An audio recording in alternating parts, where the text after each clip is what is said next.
సుమన్ టీవీలో మీ business promotions కోసం ఈ కింది నెంబర్ను సంప్రదించగలరు.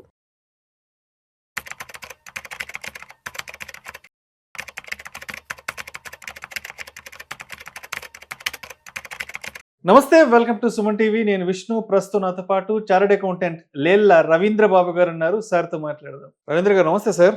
నమస్తే విష్ణు గారు. రవీంద్ర గారు, రీసెంట్ గా ఈక్విటీ ఇన్వెస్ట్మెంట్స్ దానికి సంబంధించిన క్యాపిటల్ గెయిన్స్ మీద ఒక న్యూస్ ఒకటి రావడం జరిగింది. ఈక్విటీలపై ఎల్టీసీజీ పన్ను తొలగించే ప్రతిపాదన ప్రస్తుతం ప్రభుత్వం దగ్గర లేదంటూ కూడా ఏదో ఒక న్యూస్ వచ్చింది.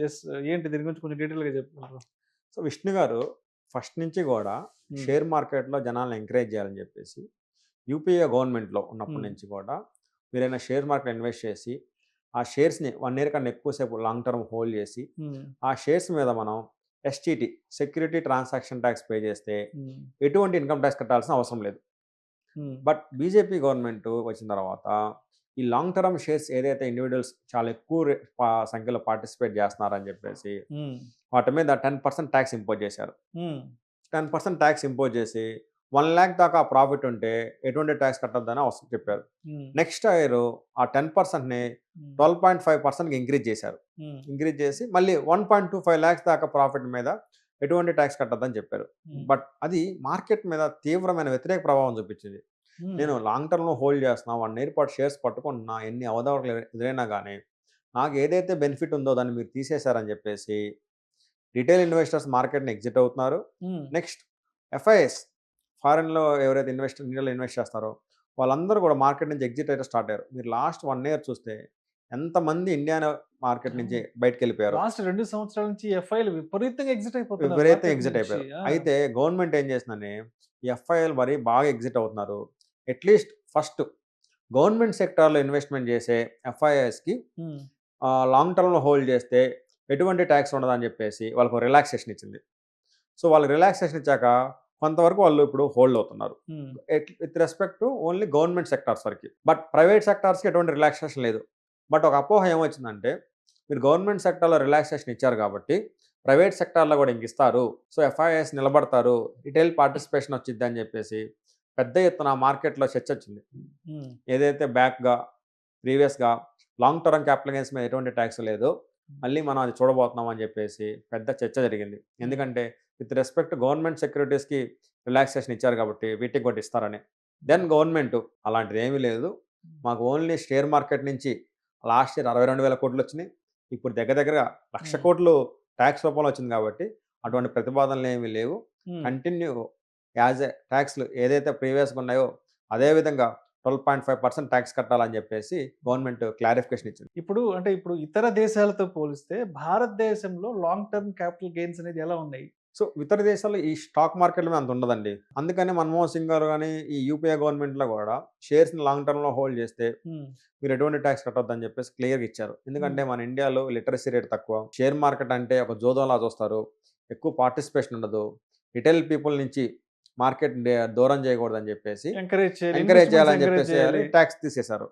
బట్ వీళ్ళు వచ్చాక గవర్నమెంట్ మారాక లాంగ్ టర్మ్ మీద ట్యాక్స్ ఫస్ట్ 10% పెట్టారు, మళ్ళీ 12.5% పెట్టారు. ఇప్పుడు లాంగ్ టర్మ్లో షేర్స్ కొనే వాళ్ళు బ్రోకరేజ్ కట్టాలి, సెక్యూరిటీ ట్రాన్సాక్షన్ ట్యాక్స్ అక్కడ ట్యాక్స్ కడుతున్నారు కదా, మళ్ళీ ఇన్కమ్ ట్యాక్స్ కట్టాలి. సో ఒక ట్రాన్సాక్షన్ మీద 3 రకాల ట్యాక్స్లో కట్టాల్సి వస్తుంది. ఇప్పుడు ఈక్విటీ ఇన్వెస్ట్మెంట్ అంటేనే లాంగ్ టర్మ్ అంతే. అవును, లాంగ్ టర్మ్ ఇన్వెస్ట్మెంట్ ఏంటంటే ఫస్ట్ మనం చెప్పేది మ్యూచువల్ ఫండ్స్, షేర్స్ ఇవి చెప్తారు. అంటే ఆ కాన్సెప్టే లాంగ్ టర్మ్.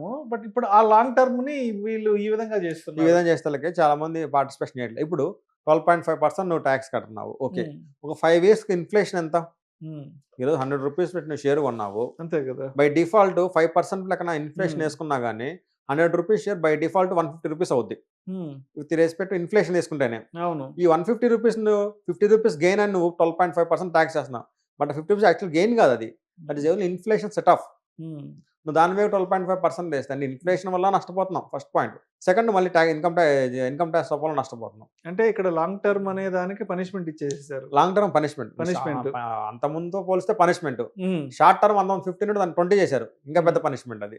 అదే ఇప్పుడు మామూలుగా ఈక్విటీ ఇన్వెస్ట్మెంట్స్ మీద మీకు మంచి రిటర్న్ రావాలంటే మీరు లాంగ్ టర్మ్ ట్రావెల్ చేయాలి, అవును, అది ఇది చెప్తాం.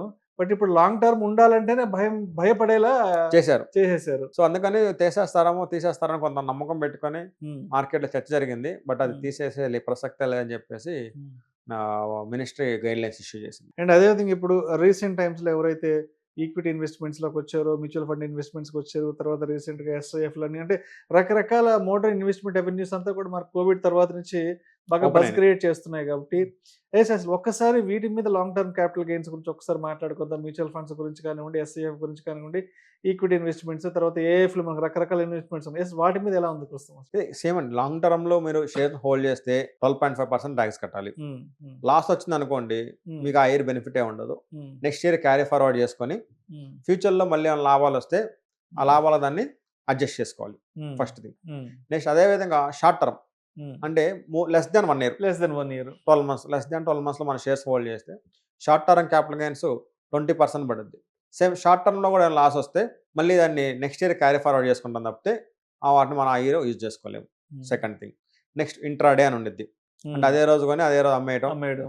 స్పెక్యులేటివ్. స్పెక్యులేటివ్. సో స్పెక్యులేటివ్ దగ్గర ఎలా ఉండేది అంటే వాటిని ఆల్మోస్ట్ బిజినెస్ లాగే ట్రీట్మెంట్ చేస్తాము. అవి 30% స్లాబ్‌లోకి వెళ్ళిపోతాయి. స్పెక్యులేటివ్‌లో ప్రాఫిట్ వస్తే 30% కడతాము. స్పెక్యులేటివ్‌లో లాస్ వస్తే ఓన్లీ 4 ఇయర్స్ పాటు మాత్రమే క్యారీ ఫార్వర్డ్ చేయాలి. మిగతాయన్నీ కూడా 8 ఇయర్స్ క్యారీ ఫార్వర్డ్ చేసుకోవచ్చు. ఓన్లీ స్పెక్యులేటివ్‌ని మాత్రం ఓన్లీ 4 ఇయర్సే క్యారీ ఫార్వర్డ్ చేసుకొని మళ్ళీ స్పెక్యులేటివ్ ప్రాఫిట్‌తోనే అడ్జస్ట్ అయ్యిద్ది. లాంగ్ టర్మ్ క్యాపిటల్ ఎంత కానీ షార్ట్ టర్మ్ క్యాపిటల్ ఎంత అడ్జస్ట్ అవ్వదు. ఓన్లీ స్పెక్యులేటివ్ ప్రాఫిట్‌తో అడ్జస్ట్ అయ్యిద్ది. అది కూడా 4 ఇయర్స్ మాత్రమే. అలా 3 రకాల ట్రాన్సాక్షన్‌లకి ట్యాక్స్‌లు 12.5, 20%, 30% విధిస్తున్నారు ఇప్పుడు. అంటే ఇప్పుడు ఏదైతే విధిస్తున్నారో ఈక్విటీ ఇన్వెస్ట్మెంట్స్ మీద లాంగ్ టర్మ్ క్యాపిటల్ గెయిన్స్ అనేది, సో మార్కెట్ వర్గాలు దీని మీద కొంత అసంతృప్తి వ్యక్తం చేస్తున్నారు కాబట్టి ఇటు దలాల్ స్ట్రీట్ కానివ్వండి, ఇటు ఎఫ్ఐలు కానివ్వండి, డిఐలు అందరూ కూడా కొంత అసంతృప్తి వ్యక్తం చేస్తున్నారు కాబట్టి నెక్స్ట్ బడ్జెట్కి ఏమన్నా దీనికి సంబంధించి ఏదైనా మినహాయింపులు ఏదన్నా ఉండే అవకాశం ఉంటుందంటారా? ఏదన్నా ఛాన్స్ ఉందా? ఏం చేయరండి. హ్మ్. షేర్ మార్కెట్ మీద దగ్గర దగ్గర ఇన్‌కమ్ ట్యాక్స్‌లో 1,00,000 కోట్లు వస్తుంది ఎవ్రీ ఇయర్. 1,00,000 ఇటు లాస్ట్ ఇయర్‌తో పోలిస్తే ఇంకా పెరిగింది ఇప్పుడు వాళ్ళకి. అబ్బా! సో అందువల్ల 19% ఏమి చేయరు. ఒకవేళ ఏమైనా చేశారంటే మనలాంటి వాళ్ళ అదృష్టం. ఓకే. ఇప్పటికైతే బజ్ ఆల్రెడీ క్రియేట్ అయిందని వాళ్ళు ఏమి లేదని క్లారిఫికేషన్ ఇచ్చారు. అట్లీస్ట్ నెక్స్ట్ ఇయర్ ఇచ్చేటట్టయితే ఇది మేము రివ్యూ చేస్తున్నాము, అండర్ ప్రాసెస్‌లో ఉంది. మీకు డీటెయిల్స్ ప్రాసెస్ చెప్తాము, ఇన్వెస్టిగేషన్ చేస్తున్నాము, ఎంక్వైరీ చేస్తాము అని చెప్పేవాళ్ళు. వాళ్ళకి ఆ ఉద్దేశం ఏం లేదు కాబట్టి ఖరాఖండి కట్ చేసేసారు. అండ్ అదేవిధంగా రవీంద్ర గారు ఇప్పుడు అంటే ఇప్పటివరకు ఈక్విటీ మార్కెట్స్‌లోకి ఎంటర్ కాని వాళ్ళు, ఇటు మ్యూచువల్ ఫండ్స్ కానివ్వండి, అంటే ఏవైతే మనకున్నటువంటి మోడర్న్ ఇన్వెస్ట్మెంట్ అవెన్యూస్ ఏవైతే ఉన్నాయో అంటే ఇప్పటివరకు మనం వీటిని మిస్ అయ్యాము. వీటి మీద వచ్చే రిటర్న్స్ మిస్ అయ్యాము. అండ్ మనం కూడా ఈ మార్కెట్ ఆపర్చునిటీని గ్రాబ్ చేసుకోవాలి అనుకున్న వాళ్ళకి ఇప్పుడు దీన్ని ఉద్దేశించి మీరిచ్చే సలహా ఏంటి? అంటే మార్కెట్‌లో రావచ్చు. హ్మ్. బట్ టాక్స్ అనేది ఒక లిటిల్ పోర్షనేగా. హ్మ్. 12.5% కదా మనం కట్టేది. హ్మ్. సో 90% ప్రాఫిటే కాబట్టి హ్మ్. దాన్ని ఓన్లీ మేజర్ దాన్ని తీసుకోకుండా వచ్చి డబ్బులు సంపాదించుకొని హ్మ్. It is always better to have income tax problem than income problem. Oh! So మీకు ఇన్‌కమ్ ఉంటే ఇన్‌కమ్ టాక్స్ ప్రాబ్లమ్ వచ్చిద్ది. సో ఇన్‌కమ్ టాక్స్ ప్రాబ్లమ్ రావాలని కోరుకోండి. So okay. అంటే మీకు ఇన్‌కమ్ ఉన్నట్టు. ఓకే. ఇన్‌కమ్ ప్రాబ్లమ్ రావాలని మాత్రం కోరుకోవద్దు. సో మొత్తానికి ఇటువంటి టాక్సేషన్‌కి సంబంధించిన ఈక్విటీ రిలేటెడ్ అంశాలకు సంబంధించి భయపడి మార్కెట్‌లోకి అయితే రాకుండా అయితే ఉండకూడదు.